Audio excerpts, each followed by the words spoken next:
You are now listening to Oversaturated, the podcast hosted by Johnnie and Ralph.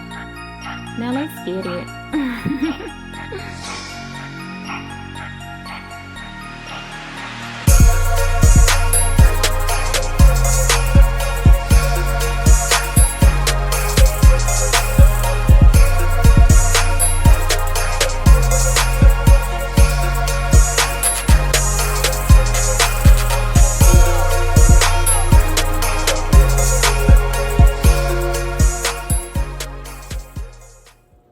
Hey yo, what's cracking YouTube? I'm Ralph. I'm Johnny. And we're Oversaturated, the podcast where we discuss music, movies, pop culture, and everything in between. If this is your first time to the channel, make sure you hit the subscribe button. Make sure you hit the thumbs up on this video. If you like the content, make sure you hit the notification bell so you don't miss any content that we put out.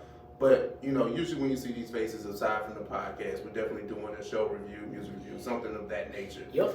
Man. But we're back with another show review. Loki, episode 1.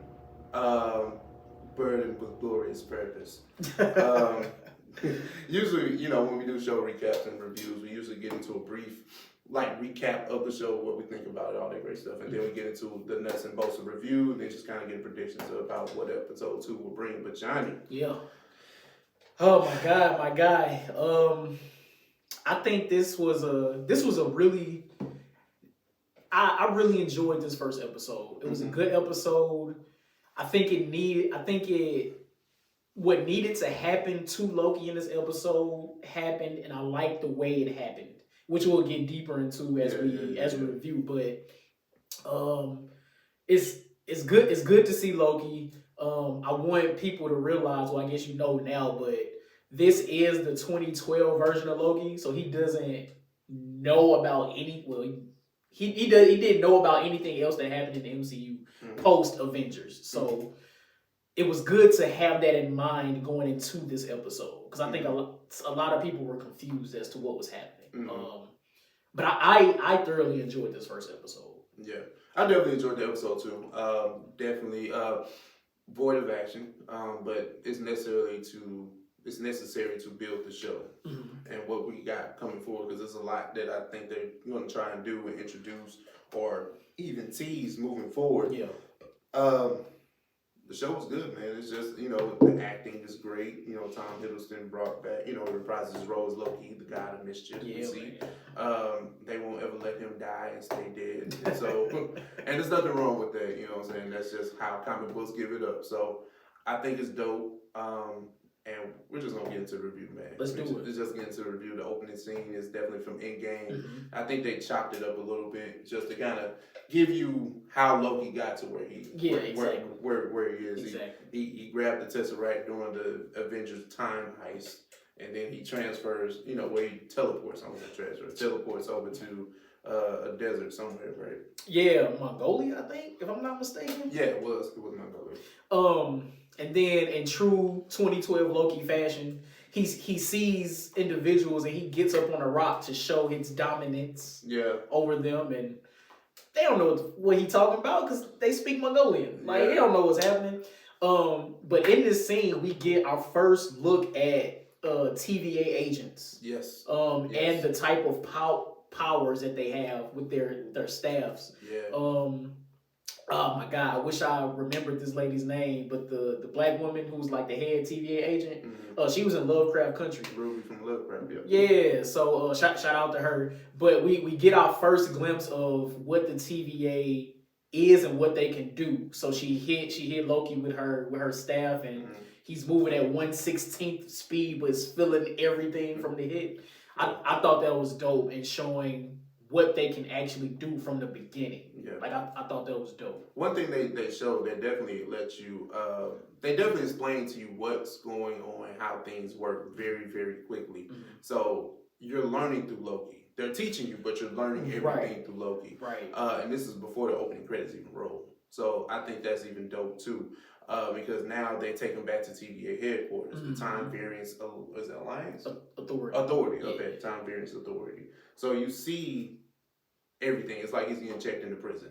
So one thing I enjoy, even though this is a time travel type of agency, well, it is a time travel agency, you see everything's kind of antiquated. Like they have old fax machines and stuff like that. Like, and that was funny to me. Like you're literally like the most powerful thing in the MCU to date. Yes. But like all of your machinery, all of your electronics look old as hell. Like I thought that was dope. Yeah. Even the little robot thing that stripped Loki's clothes off. He was like, "This is the finest of Asgardian leather," and you out of here, bro. Yeah. Like that. That was dope. I'm enjoying seeing that type of stuff. So. But it was like little stuff, which will become bigger things later. Like when Loki went through, which looks like a metal detector, it like scans his temporal aura or something like that. We're gonna keep hearing about that, obviously moving forward, because that's a huge thing when it comes to the TVA. Mm-hmm. So I think that's dope.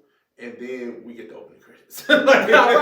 It's like all that happened. Then we get the opening credits, and then we get our first glimpse of Agent Mobius, played by Owen Wilson, or the Schnoz, as I like to call him. They're on. I don't know. It's not a quest. They're. It's like the crime scene. Yeah. And they're in like what, the 1500s or something like that. Yeah, I believe so. And investigating a murder by somebody that they're trying to catch, because this individual is going throughout different periods in time. Yeah. Killing people, trying to get certain things. And they run into a kid who saw everything, and he's questioning the child, what did you see? Who did it? The child looks over at the stained glass of the devil. He's holding, the kid is holding, like, I'm assuming what's to be like futuristic gum or something. Yeah. Yeah, so, and the child was saying how the individual that committed those murders gave it to him, and that came up later in the scene. That came up later in the show as a hint to who actually gave the kid that. I don't know. Did you catch that? Maybe not. I probably will get to it. Yeah. So yeah, that's our introduction to what the series is about. Basically, they're going throughout time trying to hunt this individual who's committing these murders throughout history, basically. Yeah. And then we get back to the TVA headquarters. You see Loki kind of matriculating through what the process is, right? Mm-hmm. Before he actually goes into his trial. Mm-hmm. You see he has to take a number, and the Minutemen really don't play with them, and that's what they're called, and they're wild. The Minutemen, I think it's funny, but you get a cartoon that pretty much breaks down what the TVA is and what it does. Yep. So now us as the viewers, we get that through Loki's interaction just by watching that, and then you see how the Minutemen can just make you disappear like that. Stop playing. Like, when I say do something, do it. Exactly. So it's very, like the overzealous prison guards in a sense, when you watch prison stuff. So in a sense, I don't feel bad. You can't feel bad for Loki in this situation because he's still a criminal. He's still a criminal. So now you get into the courtroom, which I think the scene is fucking gold. It's hilarious to me. Yeah, there's a black woman judge. Take that. Right. It's like, thinking about this show, right? It's crazy. Just an hour before, he led a whole Chitauri attack on New York. Like, that's crazy to me. So he even throughout the episode, he proceeds to say, like, I've had a long day, because he literally just left New York from doing all of this shit to New York City, and he just got beat up too. He just caught the fade too. It's crazy. So we get the scene in court, and he's arguing with the judge, like, basically, like, this ain't nothing. Do you know who I am? Yeah, we know who you are, but it doesn't matter here. Like, that means nothing. It means nothing, and that's honestly the theme of this episode. Like, it's to break Loki the god down to just a man, because he wouldn't be able to go throughout this series as continuing to think he's the god that he is. That was very and I think that's what this episode was for, which is why I enjoyed it so much, because we had to break Loki down. Yeah, they stripped him of his powers because he tried to use it in the courtroom. They're like, oh, I'm gonna get my armor and everything. Yeah, they laughed at him. They was like, nah, that ain't that ain't happening. It's interesting because he brought up the Avengers breaking time and all that. Well, the Avengers was supposed to do it. He's like, what? Like, he's like, I would have never did it if they didn't. Exactly. Which makes sense. He was like, I can smell Tony Stark. Like, I can smell that cologne. I was like, oh, that's hilarious. But I think that's dope. And then you see Mobius come into the courtroom, and he pretty much saves Loki from becoming. I think they were going to execute him. They were pretty much like sentence him to death, right? What? Oh, they was. It's either that or they were going to reset him. Like they're going to put him back to where he was supposed to be and let the timeline play out. Yeah. Well, one or the other. You can't. We don't know. No, I'm just saying as far as killing Loki, like he'll be back. Man. Right. That which is crazy because now, like I don't know what's going to happen in this series. I don't know if he's going to become a permanent member of the TVA, but essentially we could get years more of Loki now, which is kind of which is nuts if you think about it. It is. Now, one thing, right? Now Mobius pulls, Loki, keeps him from getting reset, like, as you said. And then they go to this room. It's almost like an interrogation room, but it's not. And then you get a powerful scene, right? One thing we noticed is a lot of our MCU stars got traumas. Yeah.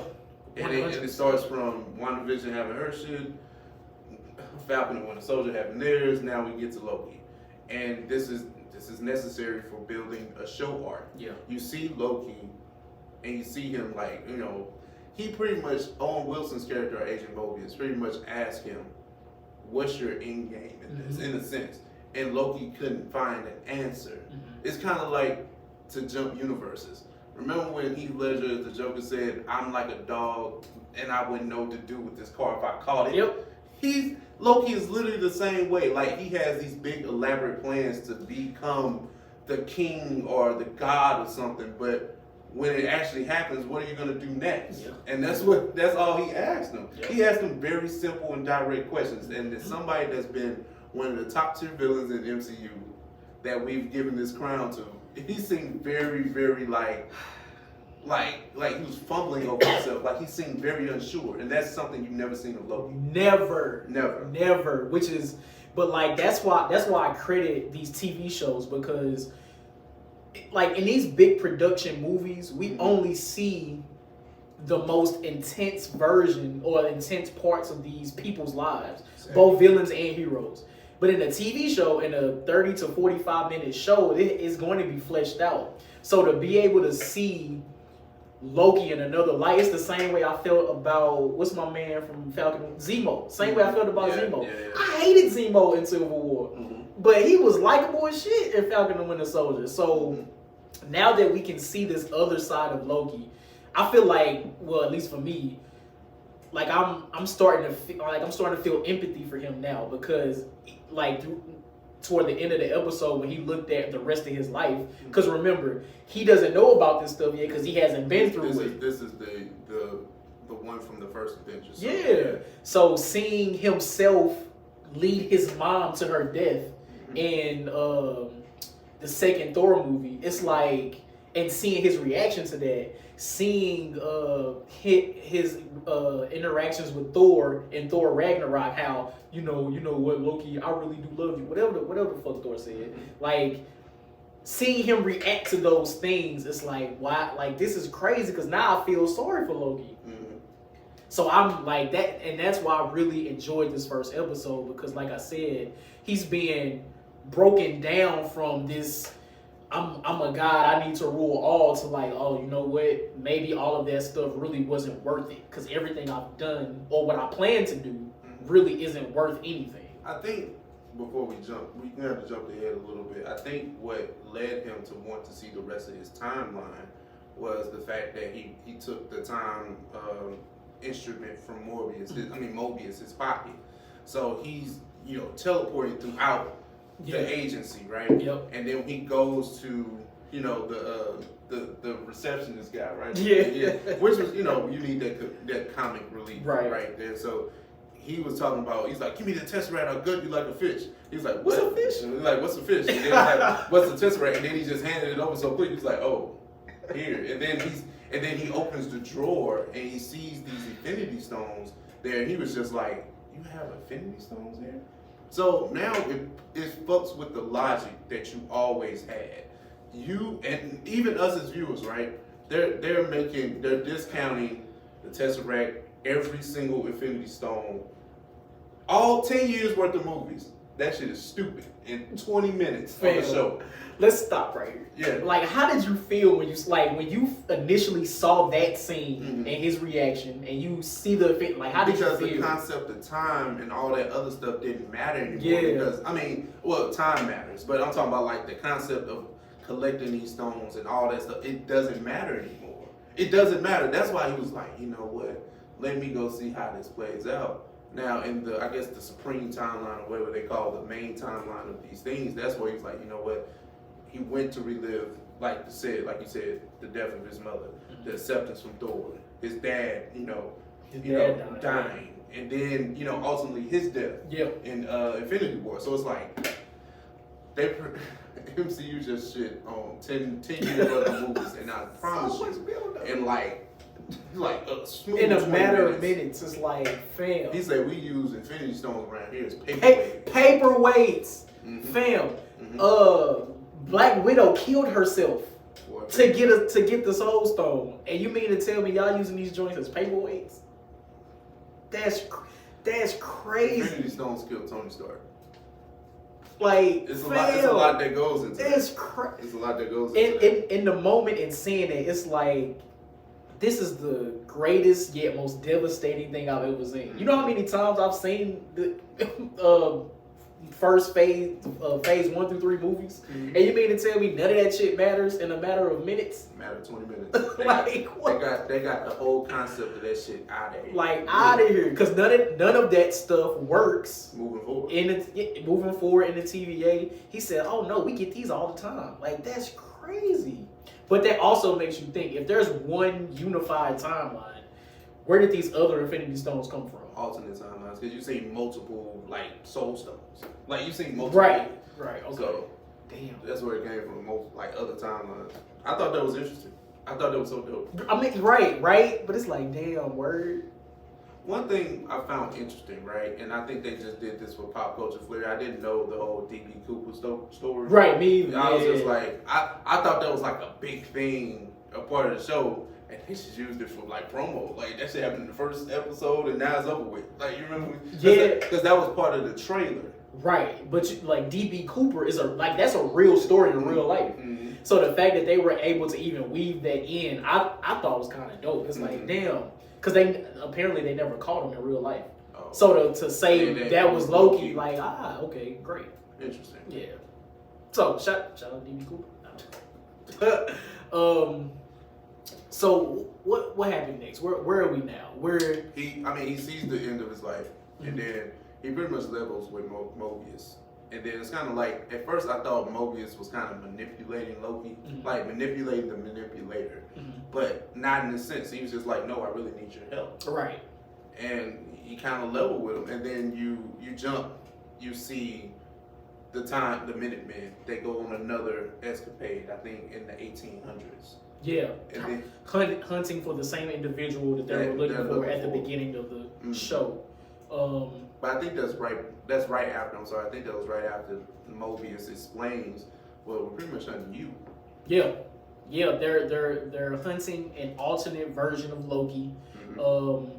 Which from the blogs and everything that the reaction to the video to this show that I'm seeing is a woman version of Loki, Lady Loki. Yeah. Which is interesting. So Mobius needs Loki's help to basically hunt a version of himself. Yeah. And the last scene we see is the lady, appears to be her trapping those Minutemen into this field where there's a bunch of oil down, and she burns them alive, and she takes their time reverse thingy. Yeah. I forget what it's called, but it resets. It resets the timeline. Because they did that at the beginning of the episode when they first initially. Loki, And that's where we end the show. Mm-hmm. So I guess how do you feel going forward, and what do you expect from episode 2? Like I said, like we said, I really, really enjoyed what they did with episode 1. Yeah. Even though it really didn't have the action, it just had the little reverse things here and there, but it wasn't action filled. Mm-hmm. episode 2 doesn't have to give me that. Like, we can continue to build on story, but I know that that will happen because this is Loki. Yeah. I definitely see some good things happening because I want to see what the end game of, no pun intended, would be for all this time travel. You know what I'm saying? Like, what multiverses are we going to get into, or how does this set up obviously future things? Like, we love to speculate. So right. But I think that Loki doesn't kill whoever this person is. You don't think so? Nah. Interesting. Might be a love interest. That'd be kind of weird. Love yourself. Well, if she's Lady Loki, it's still a version of him though. Oh, it's a version. Well, we love ourselves all the time. Masturbation. All right, so I think. So yeah, I think the whole thing with like timelines and alternate timelines, I feel like a lot can come from this. Yeah. I wonder if this show somehow is going to reference or lead into the Ant-Man and Wasp, because Kang the Conqueror is a time travel type of villain. Yeah. So I wonder if there's going to be some seeds planted there. Yeah. In the comics, there's a series called Secret Wars where the Marvel heroes from different timelines fight each other to see who the superior timeline is. So I wonder if something's going to be planted for that. I don't know if you caught it, but there was a scroll in the TVA when Loki initially got there. Oh no. So I wonder if if that's going to have something to do with anything. It was a lot of little hint, little Easter eggs just here and there, look deep into shit. So I literally have no clue where this is going. But I'm here for the ride though. Oh, definitely. Let me ask you this before I guess we're getting ready to wrap this up. Do you think we're getting any cameos in this show? That's a good question. Honestly, I'm gonna say no, because just given the track record, I don't think we've got any big like Thor's gonna be in here. You know what I'm saying? I don't think that's gonna happen, and I highly doubt they're gonna use this show as a vehicle to introduce anything that's gonna be new in the movies. You know what I'm saying? Let's just say we know they haven't shot any scenes for Kang the Conqueror, right? Right. We know that. Yeah. But let's just say we didn't know. Mm-hmm. Would you expect Kane to show up in this because it's a time travel show, or no? Since he's going to be a villain in Ant-Man, and then obviously a villain moving forward. I wouldn't expect him to show up, but I would expect some type of reference to him. Maybe somebody mentions his name, or something real subtle. Kind of like the... We jumping back, but we gonna wrap this up. It's kind of like how in WandaVision when they mentioned Captain Marvel to Monica. It's gonna be something subtle that gives you a sign of what's to come. Yep, exactly. Okay, exactly. No big cameos. No big cameos. But I'm expecting a lot of those subtle hints as to shit going forward though. Okay, that's what I'm expecting. Cool. Other than that, I have no clue where this series is going. None at all. None whatsoever. And I know we're a few days late, people, but we appreciate you guys for rocking with us. This is episode 1. Glorious. What is it? Glorious Purpose. Yeah. I just wanted to try that again. These episodes come every Sunday, Monday, something. Wednesday. Oh, I'm talking about their episodes. I'm talking about ours. Oh, every Monday. Yeah, every Monday. Yeah.